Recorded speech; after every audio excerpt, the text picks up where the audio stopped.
Pour établir la page de Products List, donc on verra dans le Git, vous allez trouver ceci. Donc un bout de code que vous allez le remplacer ici.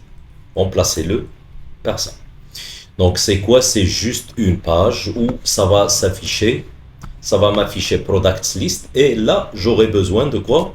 De la liste des produits. Dans un premier temps, je vais en expliquer ceci sans base de données. Et bien sûr, c'est le fait d'établir ou d'exécuter l'interpolation. Comment peut-on l'établir? Donc le travail, ça va se concentrer dans les deux fichiers. Donc le TS, je vais déclarer une variable. Cette variable, je vais la déclarer de type string. Donc la voici. C'est un tableau de string.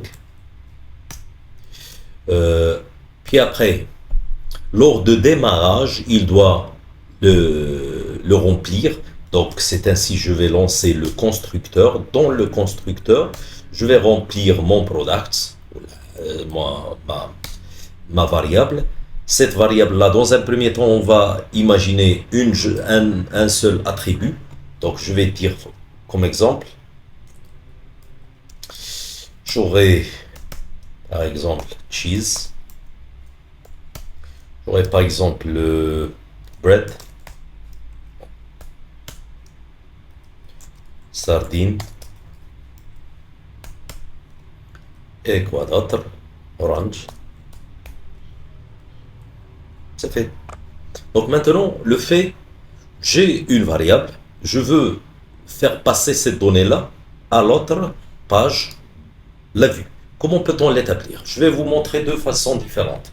L'ancienne, elle est un peu périmée bien sûr, mais ça marchera juste à titre explicatif. Je vais l'établir. Après, je vais la changer par la nouvelle version.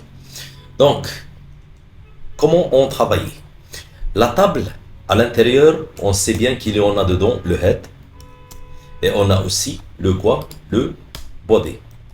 Donc, on a le body aussi, le voici. Dans le head, on aura besoin de quoi? De tr. À l'intérieur, on a le td. Pardon. Donc, ici, je vais dire juste un titre, product. Et à l'intérieur du body, qu'est-ce qu'on fait? La façon ancienne, on faisait quoi? Donc, on travaillait avec, au sein du body, on ajoute étoile, ng, et vous voyez ng fort, elle est barrée. Ça veut dire qu'elle est périmée. Je vais cliquer sur, il me propose d'importer le ng fort. Je clique sur, directement si vous venez ici, vous allez trouver qu'il l'a importé. La voici. Il l'a importé ici. Donc je reviens. Maintenant, comment on va travailler? Soit une variable que je la nomme par défaut product, ok? Off, vous voyez qu'il ne m'a pas affiché le product. Voici product, c'est la variable que je viens de déclarer ici, c'est celle-là. Donc c'est cette variable-là. Donc je l'ai trouvée. Maintenant, je dois juste l'afficher. Comment peut-on l'afficher? Alors, de la même façon, tr, et je vais dire td.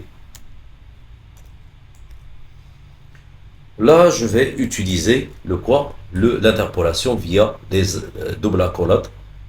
Et je vais lui dire product. Product, c'est la variable que je viens de déclarer ici. J'ai oublié une chose. Là, je devais établir le let. C'est pour ça que elle ne s'est pas affichée. Donc maintenant, si je reviens ici, on va voir le même résultat ici. Si on a un problème concernant l'exécution, on redémarrer ceci du fait qu'elle est périmée. Donc on va voir si ça marchera. Donc ça marche. L'exécution maintenant, ça marche bien. Donc ça, c'est la première façon. Nous allons montrer maintenant la deuxième façon. Elle est très simple, mieux placée que celle-là. Donc, on va faire quoi? Je vais descendre ceci et je vais la commenter via la façon la plus courante chez nous. Donc, c'est ça. Et c'est fait. Donc, je vais rétablir le T-body. Maintenant, encore une autre fois. Comment peut-on établir ceci? Donc la nouvelle méthode, c'est celle-là, c'est cette façon que vous devez établir. At for. À l'intérieur, vous allez déclarer encore une autre fois une variable que je l'ai nommée product qui va se positionner sur chaque enregistrement. Off, directement il m'affiche product de la variable existante au sein de notre TS. À l'intérieur, il va nous exiger le track. On va tracker selon quoi? Selon, maintenant, on a juste un seul champ. C'est pour ça que j'ai établi product. Il n'y en a pas d'ID, il n'y en a pas de name, il n'y en a rien. À l'intérieur, comment vous allez afficher? C'est de cette façon-là. Donc, de la même façon qu'avant. Juste ça. Maintenant, on va lancer et vous allez trouver qu'il l'a affiché. Là voici le résultat. Donc, on a pu établir l'interpolation. Après, on verra comment établir ceci via quoi? Via le modèle.